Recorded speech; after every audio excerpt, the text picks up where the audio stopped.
Hello বন্ধুরা, নিয়ে আসছি একটি নতুন ভিডিও। তো আজকের ভিডিওর টপিকটা একটু অন্য রকমের। তার কারণ হচ্ছে আমি রিসেন্টলি আমার চ্যানেলে কমেন্ট এরকম পেয়েছিলাম যে স্টক স্পেসিফিক ভিডিও কেন আনছি না, অর্থাৎ স্টকের ওপরে ভিডিও আনছি না কেন।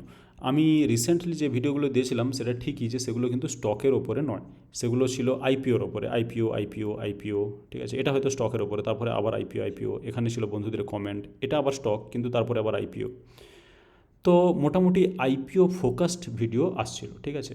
এবার প্রশ্ন হচ্ছে আমি কেন স্টক স্পেসিফিক ভিডিও বানাচ্ছিলাম না, এবং প্রশ্নটা কিন্তু ভ্যালিড, সত্যিকারেরই আমি বানাচ্ছিলাম না, কিন্তু এর পেছনে আছে একটা খুব সুন্দর কারণ, সেটা আমি কিন্তু এই ভিডিওতে এক্সপ্লেন করব। আর আমি মনে করি মানে যারা মার্কেট পার্টিসিপেন্ট সবারই এই ধরনের আমি যেটা এক্সপ্লেন করতে যাচ্ছি এটা জেনে রাখা প্রয়োজন।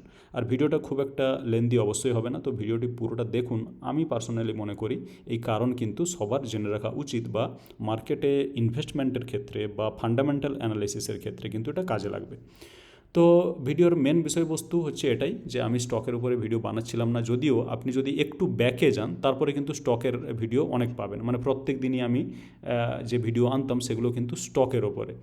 হ্যাঁ, 11 মাসে 3 গুণ, back to back upper circuit, এগুলো স্টকের ব্যাপারেই, fundamentally strong, under valued stock. হ্যাঁ, এই স্টকে 1 লাখ ইনভেস্ট করলাম, এই স্টকগুলিতে সুইং শুরু হলো কি না, মার্কেটে বা দৌড়তে পারে কোন সেক্টরে ফোকাস করব, এই সস্তা স্টকটি আবার কিনলাম। সুতরাং আমি দেখতে পাচ্ছি যে স্টকের ভিডিও কিন্তু ছিল। রিসেন্টলি কেবলমাত্র কিছুদিন আমি আইপিওর ব্যাপারে ভিডিও দিচ্ছিলাম। এবার সেটা কিন্তু আমি আইপিওর ব্যাপারে ভিডিও না দিলে সেটাও কিন্তু একটা খারাপ ব্যাপার হতো। তার কারণ যে ধরনের আইপিওগুলো এই রিসেন্টলি আসছিল, একের পর এক কিন্তু টপ লেভেলের আইপিও আসছিল, টপ কোয়ালিটি আইপিও। তো যতগুলো টপ কোয়ালিটি আইপিও বা আসতে চলেছে সেগুলোর উপরে কিন্তু আমি ভিডিও দিয়েছি, কোনগুলোয় অ্যাপ্লাই করেছি, কোনগুলোয় অ্যাপ্লাই করিনি, বা কোথায় পেয়েছি কোথায় পাইনি, এ ধরনের সব কিছু আমি ভিডিওতে দিয়েছিলাম। সে কারণে স্টকের ভিডিও দেওয়া হয়নি। তো আসল কারণ যেটা স্টকের পেছনে ভিডিও না দেওয়ার, সেটা হচ্ছে আমরা সাধারণত কখন স্টকের ব্যাপারে ভিডিও দেখতে চাই, ঠিক আছে, বা কখন স্টকের ব্যাপারে ভিডিও আমাদের ক্ষেত্রে কোনো কাজে আসতে পারে, যখন স্টকের মধ্যে কোনো ধরনের কোনো চেঞ্জ, কোনো বড় নিউজ ফ্লো, বা যেটা আমাদের ফান্ডামেন্টাল অ্যানালিসিসের ক্ষেত্রে কাজে লাগে সেটা হচ্ছে কোয়ার্টারলি রেজাল্ট। এখন যেহেতু আমরা জানি যে জুলাই আগস্ট সেপ্টেম্বর এই যে কোয়ার্টার, এটা জাস্ট শেষ হতে চলেছে, এবং রেজাল্ট সিজন যেটা সেটা কিন্তু শুরু হতে চলেছে অক্টোবরের ফার্স্ট উইক থেকে। এখন যদি আমি স্টকের উপরে ভিডিও বানাই, তাহলে আমি প্রশ্ন হচ্ছে কিসের উপরে বানাবো। কারণ মোটামুটি নিউজ ফ্লো যে কোনো মুহূর্তে আসতে পারে, সেটা আমি মানছি, কিন্তু যেটা কোয়ার্টারলি রেজাল্টের যেটা আপডেট, বা কোয়ার্টারলি রেজাল্ট, তার যেটা ম্যানেজমেন্ট কী ধরনের কি ওভারভিউ নিয়ে চলছে, মানে লং টার্মে কোন ধরনের কি চেঞ্জ আসতে পারে, এই ধরনের জিনিসগুলো কিন্তু এখন আর আসছে না, ঠিক আছে। যে কোনো কমেন্টারি কোনো ম্যানেজমেন্টের বা কোনো রেজাল্টের ওপরে সে ধরনের কিন্তু এখন আসছে না। এগুলো যখন এসেছিল সেটা হচ্ছে জুলাই অগাস্ট এ ধরনের সময় এসেছিল।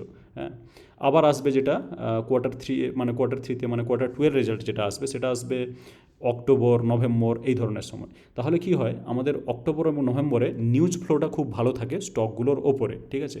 এবং সে কারণে আমরা যদি তখন ভিডিওটা বানাই, তাহলে আমরা কি পাচ্ছি, কোনো নিউজ ফ্লো কী এলো, বা মার্কেটের কোনো স্টকের মানে রেজাল্ট কী, এছাড়া মানে কমেন্টারি কী, ম্যানেজমেন্টের কমেন্টারি কী, মানে স্টক নিয়ে তারা কী ধরনের কী প্রজেক্ট করছে, মানে কত কত প্রজেক্ট আসছে, কী ধরনের কী লং টার্ম ভিউ আছে, সেই ধরনের জিনিসগুলো কিন্তু ম্যানেজমেন্টের কমেন্ট থেকে পাওয়া যায়। এই মুহূর্তে স্টকে কিন্তু কিচ্ছু নেই, না কোনো নিউজ ফ্লো আছে, না কোনো রেজাল্ট আপডেট আছে, না কিছু। সেজন্য ভিডিও বানালে স্টকের উপরে সেটা একটু ডাল হবে। তার মানে এই নয় যে আমি ভিডিও বানাবো না। যেমন ভোডাফোন আইডিয়াতে ভিডিও বানিয়েছি, সেখানে কিন্তু নিউজ এসেছিলো আমরা জানি, বা সুপ্রিম কোর্ট সেখানে ফয়সলা জানিয়েছিল, সেজন্য আমি ভোডাফোন আইডিয়াতে কী হচ্ছে না হচ্ছে একটু ভিডিও বানিয়েছিলাম, ঠিক আছে, সে বিষয়ে কোনো সন্দেহ, এখানে ভোডাফোনের আইডিয়ার ভিডিও বানিয়েছি। সুতরাং সেরকম কিছু স্পেসিফিক কিছু হলে তবে আমি ভিডিও বানাবো, না হলে কিন্তু শুধুমাত্র স্টকের উপরে কোনো রেজাল্ট নেই, কোনো ম্যানেজমেন্টের কোনো কমেন্ট নেই, কিছু নেই, সেখানে কিন্তু ভিডিও একটু ডাল হতে পারে। এবার ভিডিও বানাবো কখন, এই যে অক্টোবরের রেজাল্টের সিজন শুরু হবে, অক্টোবর নভেম্বর ধরে চলতে থাকবে, একের পর এক বড় বড় ছোট সব মাঝারি সব কোম্পানির রেজাল্ট, কোয়ার্টারলি রেজাল্ট আপডেট আসতে থাকবে। সে কারণে সেখানে যদি আমি এই রেজাল্টের ওপরে ভিডিও বানিয়ে দিই এবং তার একটা মোটামুটি মোমেন্টাম নিয়ে আলোচনা করি যে কী ধরনের মোমেন্টাম আসতে পারে, সেখানে কিন্তু ভিডিওর মধ্যে একটা ভ্যালু থাকবে। এমনি ভিডিওর মধ্যে কোনো যদি ভ্যালু না থাকে, সেটা বানিয়ে কিন্তু সে ধরনের কোনো লাভ নেই। আশা করি আমি বোঝাতে পারছি যে স্টকের উপরে এই মুহূর্তে, মানে একেবারে কোয়ার্টারের শেষ মুহূর্তে এসে আমি কেন ভিডিও বানাচ্ছি না। তো এটা একটা প্রধান কারণ বলে আমি মনে করি, এবং প্রত্যেক সময়ই আমি এটাও ঠিক যে প্রত্যেক সময় আমি কোয়ার্টারের শেষের দিকে এসে একেবারে স্টকের ব্যাপারে আমি হালকা হয়ে যাই। আমি জাস্ট বোঝার চেষ্টা করি যে পরের কোয়ার্টার কীভাবে আসতে পারে, বা আমি এটা খুঁজে দেখার চেষ্টা করি যে কোন স্টকের রেজাল্ট কীরকম আসতে পারে, সে ধরনের স্টাডিগুলো করি। বা অটো সেক্টর কেমন চলছে, মানে আসতে পারে রেজাল্ট, ব্যাঙ্কিং সেক্টরে কেমন রেজাল্ট আসতে পারে, বা আইটি সেক্টরে কেমন রেজাল্ট আসতে পারে, তাই না? যেমন আইটি সেক্টরের ক্ষেত্রে আমি যদি উদাহরণস্বরূপ বলি যে অ্যাকসেঞ্চার, যেটা ওয়ার্ল্ড ওয়াইড মানে সবথেকে বড় কোম্পানি আইটি, তো সেটা কী ধরনের কমেন্টারি দিচ্ছে, কমেন্টারি খুব বড় ইম্পর্টেন্ট জিনিস, বা কী ধরনের রেজাল্ট আসছে তার উপরে কিন্তু নির্ভর করে আমরা একটা আইটি সেক্টরের উপরে আইটি লাগাতে পারি যে কেমন হবে। তো এবার এই নিউজ ফ্লো আসবে, রেজাল্ট আসবে, ম্যানেজমেন্টের কমেন্টারি আসবে, ওকে, এই ধরনের জিনিসগুলো যে আসবে, এবার কিন্তু স্টকে ভিডিও বানানোটা খুব ইম্পর্টেন্ট হবে। তার মানে এই নয় যে আমরা আইপিও ভুলে যাব, আইপিও অনেক আইপিও আসতে চলেছে, তার উপরে আমি ভিডিও বানাবো, এবং দেওয়ালির আগে বেশ ধামাকাদার কয়েকটা আইপিও আসবে, সেটার উপর একটা বানাবো যে দেওয়ালির উপরে কোন কোন আইপিও আসতে চলেছে। তো এ কারণে মোটামুটি আমি বোঝাতে পারলাম, আশা করছি, যে স্টকের ভিডিওতে কেন আমি এখন কনসেন্ট্রেট করছি না, কারণ স্টকের মধ্যে সে ধরনের এখন কিছু পজিটিভ নিউজ ফ্লো নেই। পজিটিভ নেগেটিভ যাই হোক, সেরকম কোনো নিউজ ফ্লো নেই। নিউজ এবার আসবে, একের পর এক রেজাল্ট বাড়াবে, এবং আমি একের পর এক স্টকের উপরে ভিডিও দিতে থাকবো। তো আশা করি বন্ধুদের ভিডিওটি ভালো লাগলো। ভিডিওটি ভালো লাগে থাকলে ভিডিওটি লাইক করবেন, আর চ্যানেলটিকে সাবস্ক্রাইব করে রাখবেন, যাতে করে প্রত্যেকটা ভিডিওর আপডেট আপনারা সঙ্গে সঙ্গে পেতে পারেন। আর ভিডিওটি দেখার জন্য আপনাকে অনেক ধন্যবাদ।